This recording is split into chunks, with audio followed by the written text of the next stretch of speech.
जर तुमचाही भाऊ ग्राउंड करत असेल व त्यालाही कडधान्य खायचा रोज रोज कंटाळा येत असेल ना, तर त्याला ही रेसिपी ट्राय करून खाऊ घाला. ती हेल्दी पण असते व टेस्टी पण लागते आणि कडधान्य पण खाल्ले जातात, ते कळत पण नाही. त्यासाठी ना जी काकडी असते ना ती बारीक कट करायची व कोथिंबीर बारीक कट करायची. त्याच्यानंतर कांदा, टमाटर आणि गाजर माझ्याकडे म्हणून कट केलं तरी चालेल. ते बारीक कट करून झालं ना, त्याच्यानंतर मी गरम पाणी घेतलं.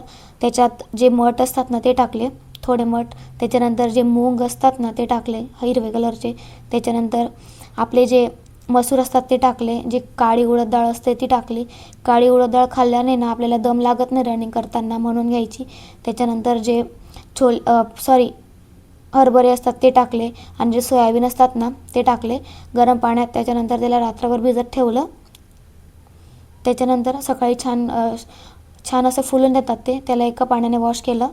त्याच्यानंतर आहे ना कुकर घ्यायचं, कुकरमध्ये पाणी टाकायचं, थोडं मीठ टाकायचं व सगळे कडधान्य जे होते ना ते टाकून डाळी साळी व त्याला ना 2 शिट्ट्या घ्यायच्या. टाकायचं, सॉफ्ट असं होऊन जातं ते शिजून. त्याच्यानंतर ते एका पातेल्यात नाही तर एका भांड्यात काढायचं. सगळे हे काढून झालं आहे.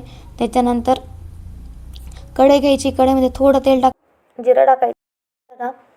हे सगळं शिजवलेलं टाकून द्यायचं.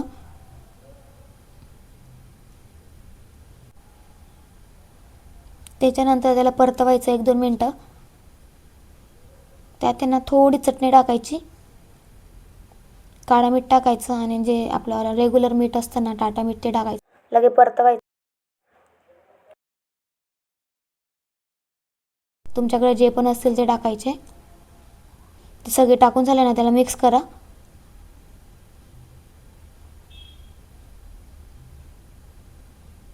ते छान प्रकारे मिक्स झालं ना त्याच्यात चाट मसाला टाकायचा, मिक्स करायचा छान प्रकारे आणि लिंबूचा रस टाकायचा.